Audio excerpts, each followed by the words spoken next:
Hi guys, thanks for coming. My name is Amy Alvarez and I just want to welcome you to Stand for Freedom, our 27-hour standing vigil that we are partnering with IJM for standing for the 27 million slaves in the world. We are so excited today to have Kristina Sachs, who is one of our speakers. She is with the Orange County Human Trafficking Task Force. Kristina also serves with IJM as a justice advocate. She's earned her MA in Leadership Development from Fuller Theological Seminary, and her ministry focus is on equipping, encouraging, and empowering lay leaders. As a community educator and public speaker, she's also a member of the Orange County Human Trafficking Task Force, and she partners with local and national organizations, churches, legislators, and agencies in building anti-slavery awareness and action strategies. Recent foreign mission trips have taken Kristina to Haiti to conduct biblically based seminars to national pastors, their wives, and other church leaders. So we're so excited to have you here with us today, Kristina. You guys please welcome Kristina Sachs. Thank you, Amy. Well, good afternoon. It's good to be here in this beautiful part of Southern California and welcome you on this beautiful day. And I want to commend Amy and the team here, and I know it's under Dr. Stumpf's direction, for organizing this very important event, these 27 hours Stand for Freedom. And IJM is privileged to be a part of this gathering and to help equip those who are interested in exploring what they can do to help stem the tide of the slavery movement. Well, I also, as Amy said, I am a justice advocate for IJM, and as a part of my partnering, I also do guest speaking for Orange County Human Trafficking Task Force. So today the focus will be on the work that they do, the partnerships, the organizations and agencies that they work with, and also the survivors in the recovery programs and services and agencies that help to restore those lives. So, the Orange County Human Trafficking Task Force is funded by state as well as government grants. And they have victim assistance services, they have investigations and outreach and training. In just a moment, I will display a video that they have presented, which gives you a backdrop of what is occurring here in Southern California. What were the initial crimes that started the whole anti-trafficking awareness and movement? The roles that the Orange County Human Trafficking Task Force takes on to work with specialized and licensed agencies. So they really collaborate with the Salvation Army. They collaborate with law enforcement agencies specific to Westminster and Anaheim police departments. And there are a number of bills right now. I'm sure that you are aware of some of those because they've been discussed in a previous presentation. The Trafficking Victims Protection Act, where we are seeking continued support from voters. And we're grateful that the Proposition 35 passed, which was the CASE Act, Californians Against Sexual Exploitation. After drug dealing, human trafficking is the largest criminal activity in the world.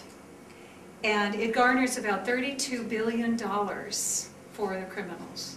So one would say that it is economically driven. Worldwide, there are nearly 2 million children in the commercial sex trade, according to UNICEF. There are an estimated 600 to 800 children, women, and men trafficked across international borders annually, according to the U.S. Department of State. Approximately 80% of human trafficking victims are women and girls, and up to 50% are minors. The total market value of illicit human trafficking is estimated to be in excess of $32 billion.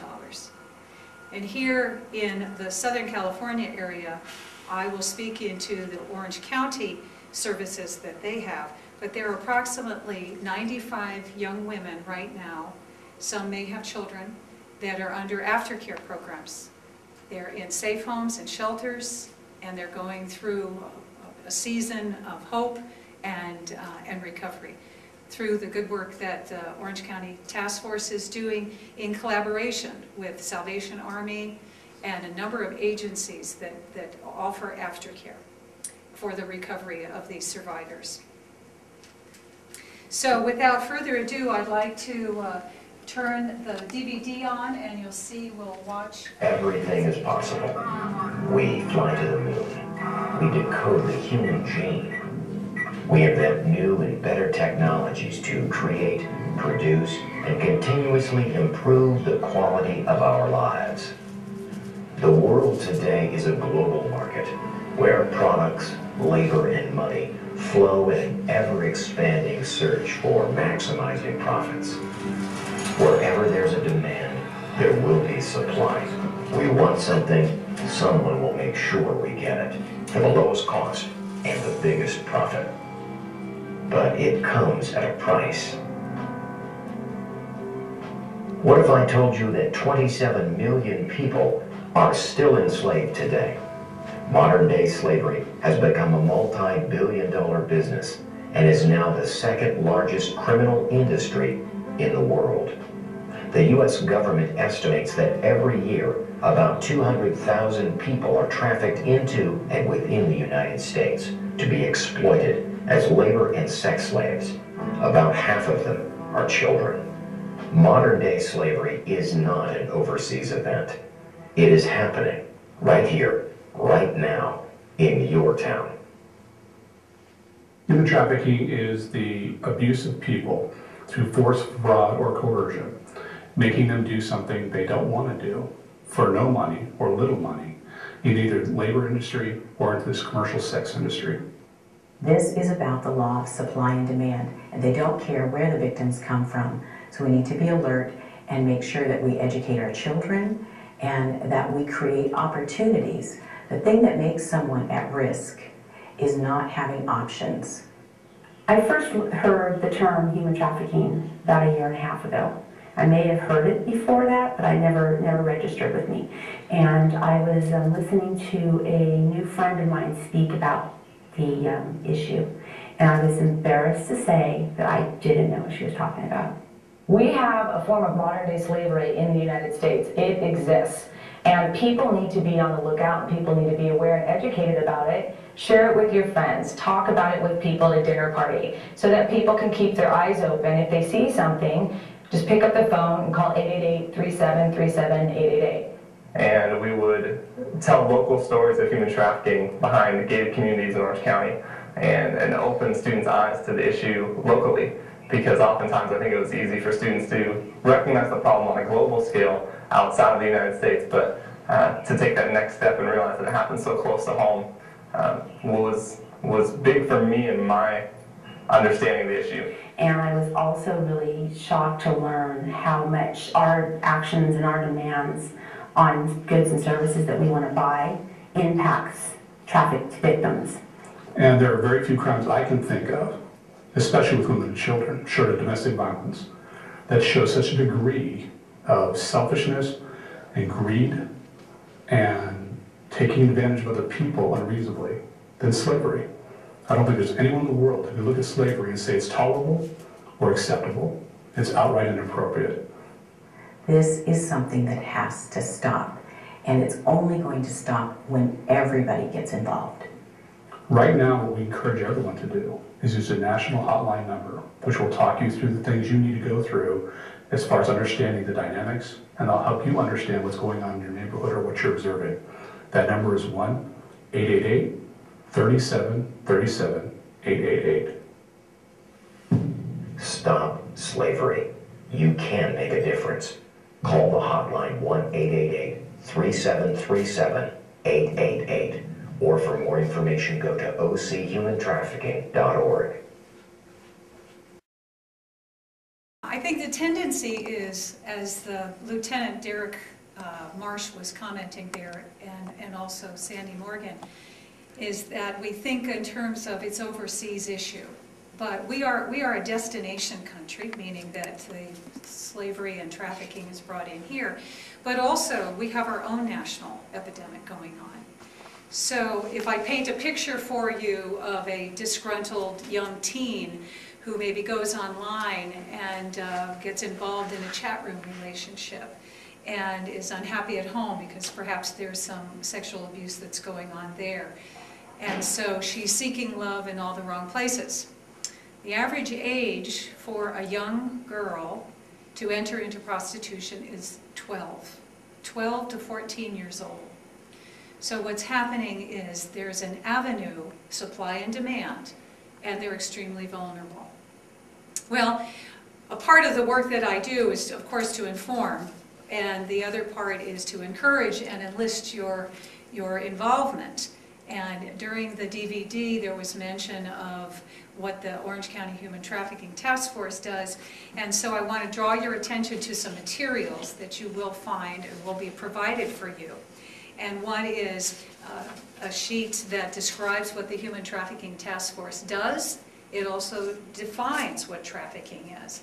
And for those who may not be sure of what the difference is in trafficking and smuggling, trafficking can be done even within your own house. It is not a crime that requires you to take someone across an international or state border.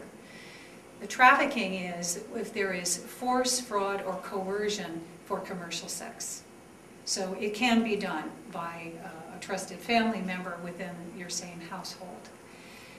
This is very unnerving situation that's happening right now, and as you heard some of the statistics, which is why a part of this event here at Cal Baptist is focusing on 27 hours of standing for freedom to represent the 27 million people that are caught in slavery right now.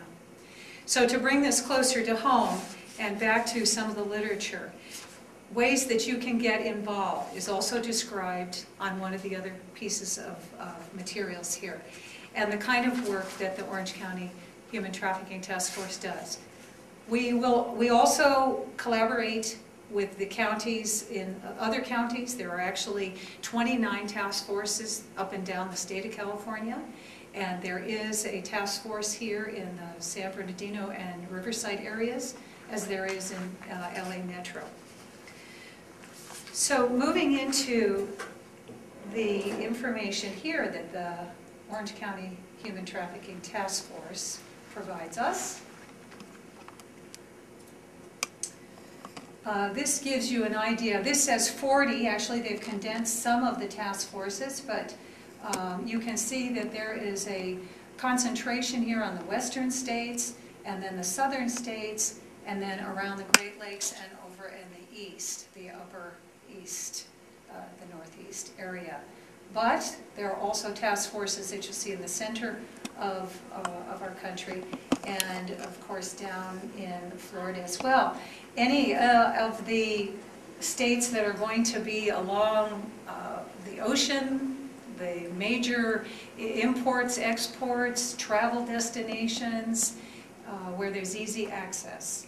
So that's why there's a higher concentration there. These are some of the lead partners that the Orange County Human Trafficking Task Force collaborates with. I mentioned the Westminster Police Department, also the Anaheim. The Salvation Army is actually the arm that helps with the recovery victim assistance programs. The FBI, the Immigration and Customs Enforcement. The Public Law Center, you heard one of their attorneys talk about how they help to support the victims. And the U.S. Attorney's Office. This is an org chart. I don't expect you to memorize that, so we'll move on here. But you can see how they work in partnership with many other different organizations. The Orange County Human Trafficking Task Force got its start based on a very dramatic bust operation that happened in El Monte, as this slide refers to, the sweatshop case. Undocumented Thai workers were held inside a compound in a garment factory for 18 plus months. And you'll notice here from, if you can see the slide that has the image here, there's barbed wire, and also on the fencing, you'll notice that the fencing points go inward. This is to deter any of the workers from escaping and finding freedom on the outside. So the lessons learned from this case led to the Trafficking in Victims Protection Act. We talked about the Reauthorization Act.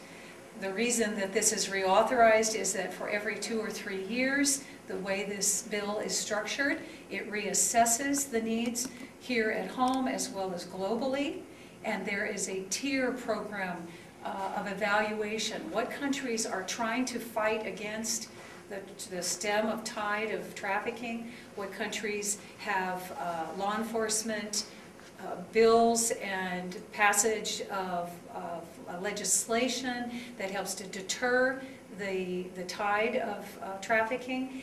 And what countries would also want to give other opportunities for training to some of these women, especially women, and to provide another avenue of resource for them.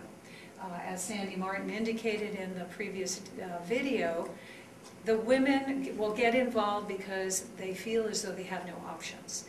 And when you're a young woman without a full education, whether you're here in the US or whether you're from a foreign country, you have very few options, even more so in developing countries. As I mentioned, human trafficking is the recruiting, harboring, transporting, or providing a person for the purpose of labor and commercial sex exploitation. It doesn't, it's not specific to how it starts, but how it ends. And anyone under the age of 18 who is caught in the trafficking movement is, it's always a federal offense if the person is under 18. The reason I bring that to light is that in the current day laws, which are being readjusted to go from a more go to a more victim approach in arresting prostitutes as opposed to a criminal approach. But in previous years and in existing years in some states, it's still pretty common for prostitutes, even if they're minors, to be picked up and put into some form of incarcerated holding place, as opposed to giving them to a social service agency or some other form of organization that's going to help with interviewing and assessing, and then recovery. This map, although is very difficult to define the detail of it, but you'll see this is a map of the globe, and the countries of origin. I mentioned that the U.S. is a destination country, so therefore there are sending countries. And the highest number of people, countries of origin, you see is up in the Eastern Bloc countries, and then also in parts of Africa, Southeast Asia, you can see in South America and in Mexico. Trafficking versus smuggling. Human smuggling is a crime against a border, whereas human trafficking is a crime against a person. Human smuggling is the evasion of immigration laws, whereas human trafficking is the violation of human rights. And here again, another map that gives you an idea of what traffic cases have been investigated. This particular slide is dated between 2004, which was the first year the Trafficking Victims Protection Act was instilled, and 2009. With regard to the Trafficking Victims Protection Act, it is due for renewal. It actually came up for renewal in the fall of 2011, and there still is a movement to get that bill passed through both House and Senate. There's been some delays in the rewriting of the bill, and so that's why it's gotten stalemated.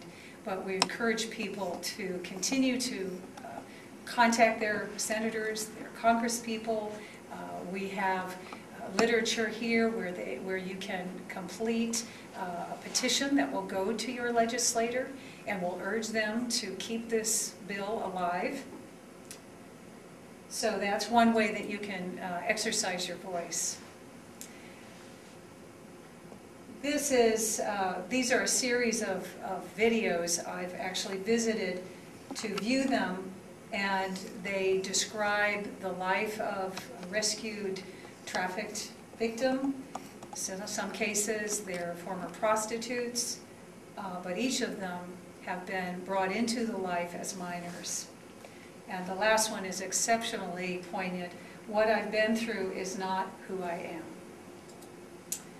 This is referred to as the continuum of sexual abuse, and the statistics here is from the missing persons, child and missing persons exploitation agency, commercial sexual exploitation of children, and it's the linking of home abuse and how the circumstances exacerbate and lead the way towards the potential of a very vulnerable young woman who can get caught up in prostitution, in the sex industry, and trafficking. What are people trafficked for? Commercial sex, exotic dancing, servile marriages, agricultural work, landscape work, domestic servitude. I want to take a brief diversion here and bring something to home that I read in a fairly recent USA Today. This was on the cover of USA Today for September 27, 2012, sex trafficking in the U.S. And when we think in terms of, oh, it's somewhere else, well, here, this describes this young woman, Asia Graves, is a survivor of human trafficking. She works for Fair Girls, a nonprofit, and tries to help human trafficking victims. She also teaches about the dangers of the streets. So here's in a national magazine. There's also other magazines. This one here is from today's Christian Woman, Trafficking the Girl Next Door. And it is an expose and interview with Katerina Rosenblatt, who was trafficked as a young woman.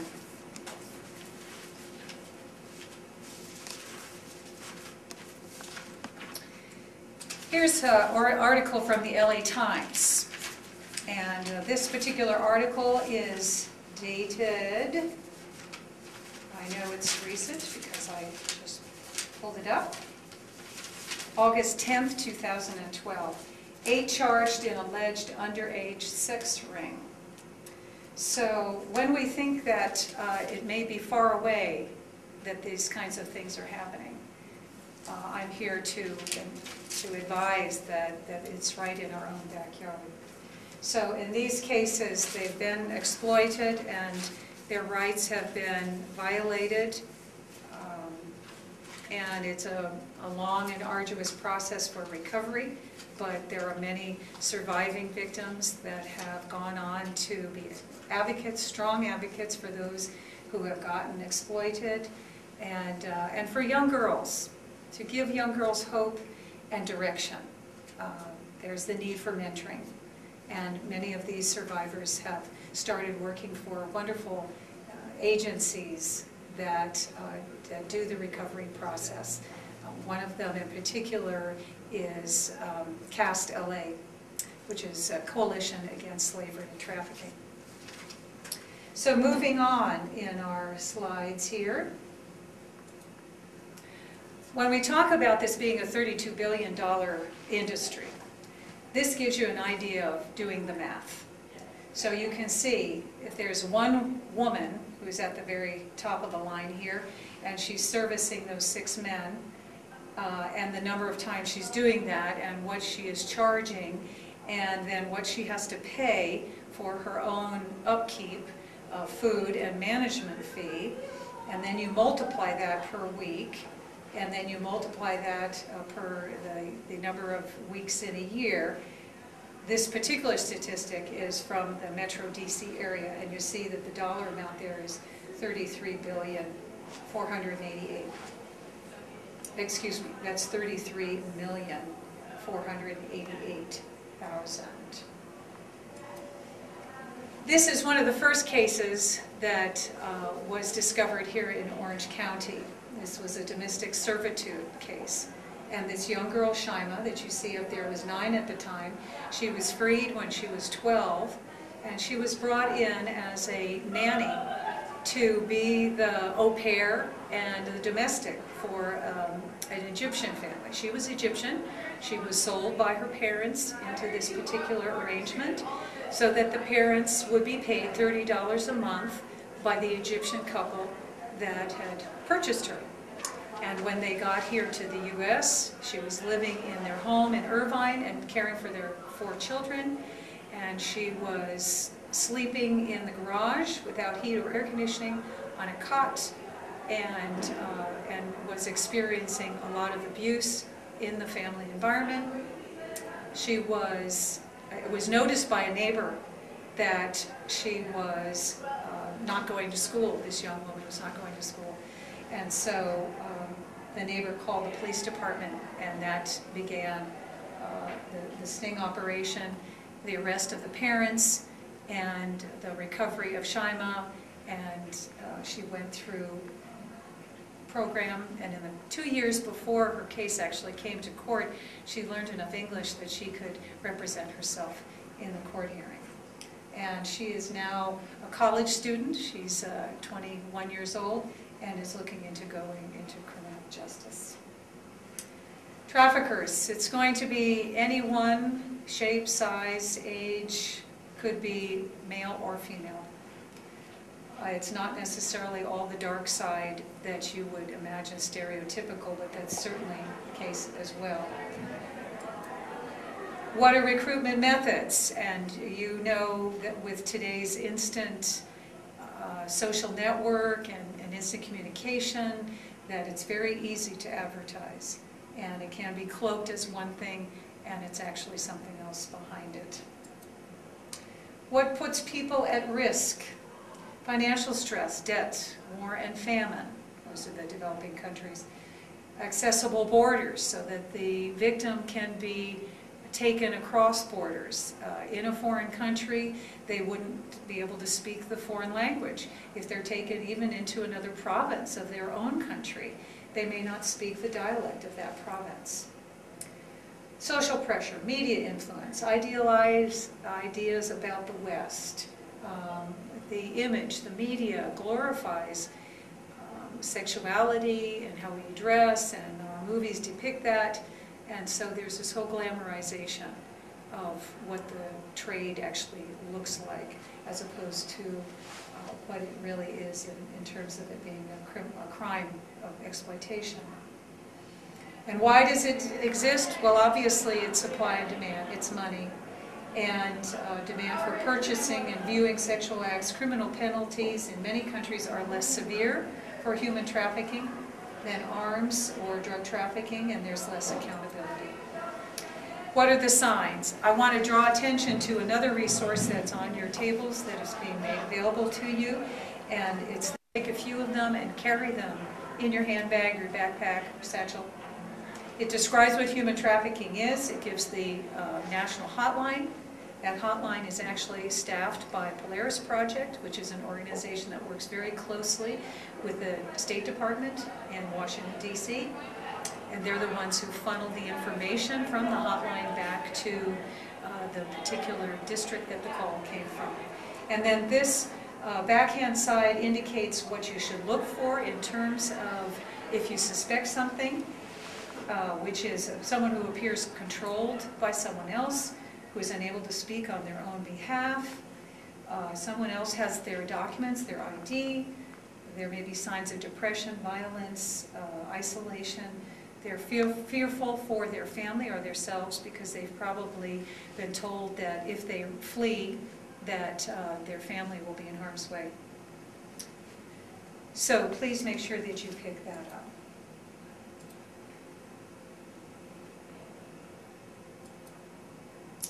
Today I mentioned a little earlier about a victim-centered approach as opposed to a criminal approach. This enables the survivor to have choices, and fortunately our legal system is reviewing and revisiting the kind of structure that we do have for women who are picked up or girls that are picked up, and so there is assistance being offered them. If you're suspicious of human trafficking activity or need help, call the National Hotline, 1-888-37-37-888. In order to give you a little bit of hope about how the situation here in the Southern California area is, these women are learning crafts. These women who are survivors are taking jobs. They are earning an income. They're restoring their dignity. They're being able to provide for their families. And there's new life for them. They stay close to those who have been case managers and caseworkers and the agencies that have helped them. It takes a group of at least 12 that from different agencies and different organizations that help with to sustain the recovery for these young women. One of them in particular is Mary Magdalene Project. And some of the data that they've collected is startling, but what's more important is the kind of work that they're doing. And they provide not only a recovery track for these young women, but they also provide a drop-in counseling environment where the woman does not have to even give her name. It's anonymous, where she knows that that place is there as a light, as a beacon for them, should they decide that they want to get out of the life and seek recovery. Street prostitution profile summary. The average age is 31 years old of a prostitute. Education, there's a lack of education. Almost all claimed some kind of religious affiliation, which is an interesting statistic. Ethnicity, the residents and the prostitutes in the jail surveyed, almost 47% were white, over 1/3 were black. The average age they began prostitution is 12 to 15 years old. The drugs that they may, and the health condition that they may sustain when they come into the program, most frequently they've used meth. Previously they have used cocaine. And an interesting fact that gives us some pause also is that the sexual assault, incest, or rape is reported in 87 of the responses of these women that were interviewed. So, as I draw my presentation to a close, the topic can be daunting. It can be extremely confusing in ways, or mysterious in ways. There are so many wounds to heal. There are so many facets of recovery for a survivor victim. Our part, you are students, you're in a higher education track, you're exploring, you're in a place of great growth and adventure for yourselves. And you're seeking, because you're in a Christian institution, you are seeking what God's direction is for you. And so I would ask that you continue to pray, as I'm sure you do, for the direction He has for you in your studies, in your major focus, in your community life here, and what you do off campus and your relationships. But also ask what it is that you can do that would help make a difference in the life of someone like this. And it can be as simple as a behind-the-scenes kind of thing, where your chapter is putting together kits that have toiletries and that sort of thing for recovered victims. Or it could be where you actually feel the call to do something on your own with an organization and be drawn into being a volunteer, or even mentoring one of the rescued survivors. So I just thank you for your time and the commitment that you've made for your education, the commitment that your parents make for your education, and that this is a season of great depth and growth for you.